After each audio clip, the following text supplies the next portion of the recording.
مجھے پیشاب کے قطرے آتے ہیں، میرا بھائی گزارش یہ ہے، بیماری ہوتی ہے، تکلیف ہوتی ہے، انسان ہے، تو اس کا حل شریعت نے یہ بتایا ہے کہ مثلا تم نے مغرب کی نماز کے لیے جو وضو کیا ہے نا، اب چاہے وہ قطرے آتے بھی رہیں، عشاء تک وہی وضو کافی ہے، نماز پڑھو، طواف کرو، نفل پڑھو، قرآن پڑھو، اور عشاء کے لیے پھر نیا وضو کرو، اور قطروں سے بچنے کے لیے نیچے انڈر ویئر یا کوئی ایسی چیز رکھیں تاکہ کوئی قطرہ مسجد میں یا حرم میں یا کسی جگہ نہ گرے۔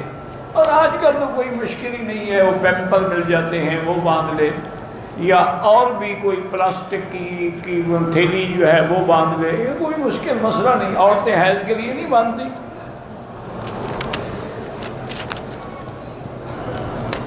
کہتے ہیں جی کہ ولیمے میں کتنے لوگ شامل ہونے چاہیے؟ جتنے پیسے ہوں، کوئی پابندی تو نہیں ہے، تم سارے حرم والوں کو کھلاؤ ولیمہ، اللہ کے بندے جتنے آ گئے۔ حکم ہے کہ میرے پاک نبی نے جو حدیث میں فرمایا وہ یہ ہے کہ او لم ولو بشات، چاہے ایک بکری ذبح کرو لیکن ولیمہ کرو، تھوڑا ہو یا زیادہ ہو، جتنا اللہ کسی کو توفیق دے۔ باقی ریا کے لیے، دنیا کو دکھانے کے لیے، اس لیے ہے کہ شر الطعام طعام الولیمۃ، ولیمے کا طعام جو ہے سب سے برا ہوتا ہے کہ بڑے لوگوں کو بلایا جاتا ہے اور غریبوں کو نہیں بلایا جاتا۔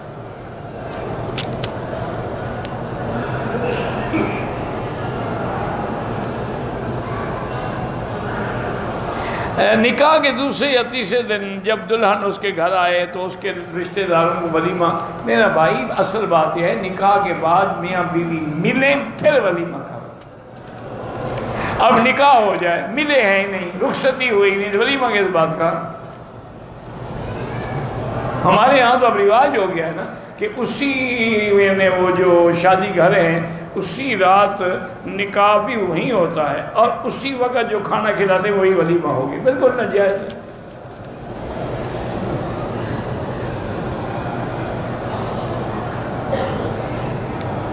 کچھ لوگ مزدوروں کا حق کھا جاتے ہیں، قیامت میں دیں گے۔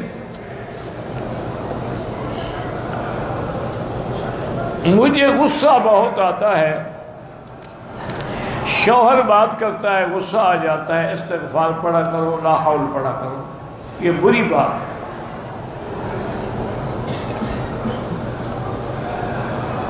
جنابت کی حالت میں ایک عورت یعنی ناپاک ہے، وہ کھانا پکا سکتی ہے، ہاں پکا سکتی ہے، مجبوری ہو چاہے نہ بھی ہو، لیکن افضل یہی ہوتا ہے کہ جنابت سے پاک ہونا مرد ہو یا عورت اس کے ہاتھ میں ہے۔ میاں بیوی بھی ملے جنابت تو فوراً جا کے حمام میں غسل کر لیں، 10 منٹ لگیں گے۔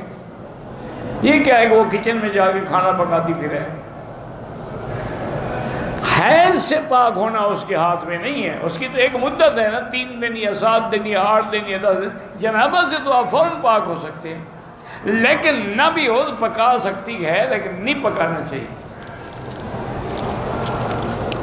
دیکھو نا بزرگوں کی تاریخیں پڑھیں نا، تو پہلے جو اللہ والی عورتیں تھیں نا جی، وہ تو اپنے بچوں کو دودھ بھی نہیں پلاتی تھیں جب تک وضو نہ کریں، تو اس لیے پھر ان کے بچے بھی علماء بنے، مجتہد بنے، محدث بنے، فقیہ بنے، اور آپ نے جنابت کے بعد کھانے پکا پکا کے کھلائے ہیں تو انشاءاللہ وہ بھی فلم ایکٹر بنیں گے۔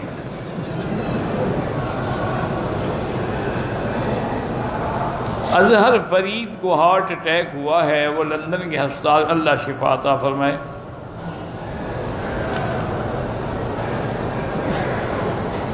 ہمارے کچھ شیعہ لوگ ہیں جو زیارت کے لیے عراق ایران جاتے ہیں، بہرحال کوئی شرعاً تو ہمیں ان کی دعوت کرنے کا کوئی حکم نہیں ہے، اگر برادری کی رسم کے طور پہ ملیں تو کوئی بات نہیں۔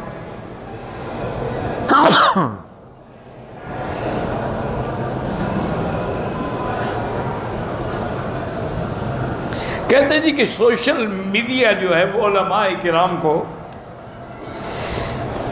الحمدللہ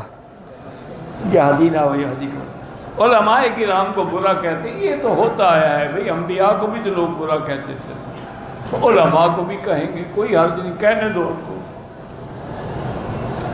تم گالی کا جواب گالی سے نہ دو۔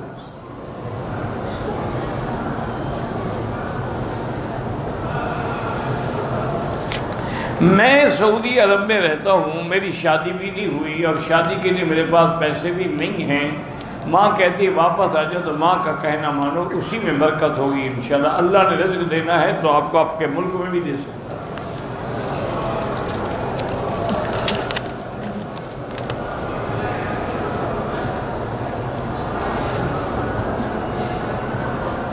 خاوند کا رویہ برداشت نہیں ہوتا تو اس کے لیے آپ 2 رکعت نماز پڑھ کے اور یا لطیف و یا ودود کی ایک تسبیح پڑھ کے دعا کیا کریں کہ اللہ اس کے دل میں آپ کے لیے محبت اور مودت اور رحمت پیدا کرے۔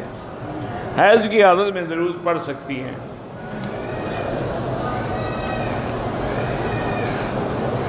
کہتے ہیں کہ حضور جب پیدا ہوئے تو فرشتوں نے خوشیاں منائیں اور حوروں نے گانے گائے تھے، میں نے تو نہیں سنے، جس نے سنا ہو اس مولوی کو پکڑو۔ فرشتے تو آسمانوں پہ رہتے ہیں، ان کو پتہ کیسے چل گیا؟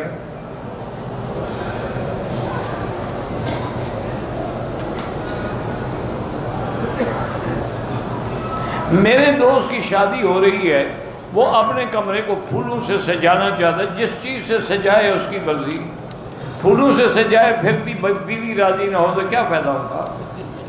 اتنا کام کرو جتنا آدم ہو سکے۔ وہ میرا ایک دوست تھا، کٹھے پڑھتے تھے ہم، اس کی شادی ہو گئی تو میں نے اسے پوچھا، میں نے کہا یار حال احوال سناؤ، کیا ہوا شادی کا؟ انہوں نے کہا شادی کا کمال ہے، پہلی رات تو گلاب کا پھول تھی، اب گوبھی کا پھول بن گئی ہے۔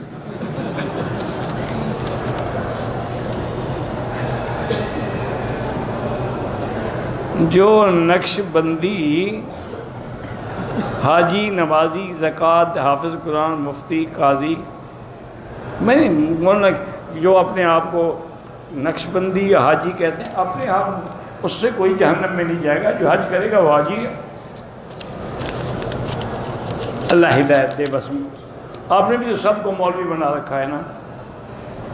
جوائنٹ فیملی میں بھابھی دیور سے کیسے پردہ کرے؟ جیسے باقی سے کرتی ہے، اس کو تو بالکل منع کر دے کہ میرے گھر ہی نہ آیا کرو۔ سب سے زیادہ خطرناک جانور جو ہے وہ دیور ہوتا ہے۔ حضور نے فرمایا، میں نہیں کہتا، حضور نے فرمایا الحمو الموت، دیور تمہارے لیے ایسے ہے جیسے موت ہو، تو موت سے بچو۔ خاوند کو بتلا دو میری شادی تمہارے ساتھ ہوئی ہے، اس سے تو نہیں ہوئی۔ وہ مشہور قصہ ہے نا کہ ایک سکھنی کی شادی ہوئی تو 15-20 دن کے بعد وہ اپنی ایک سہیلی سے پوچھنے لگی کہ اس گھر میں 4-5 آدمی رہتے ہیں، مجھے تو آج تک پتہ نہیں لگا میرا شوہر کون ہے۔ اور انہوں نے کہا بے وقوف، مجھے 20 سال میں پتہ نہیں لگا، تم 5 دن کے بعد پوچھ رہی ہو۔ اس لیے بالکل دیور شیور سب منع کر دو۔ نفلی طواف میں رمل نہیں ہوتا۔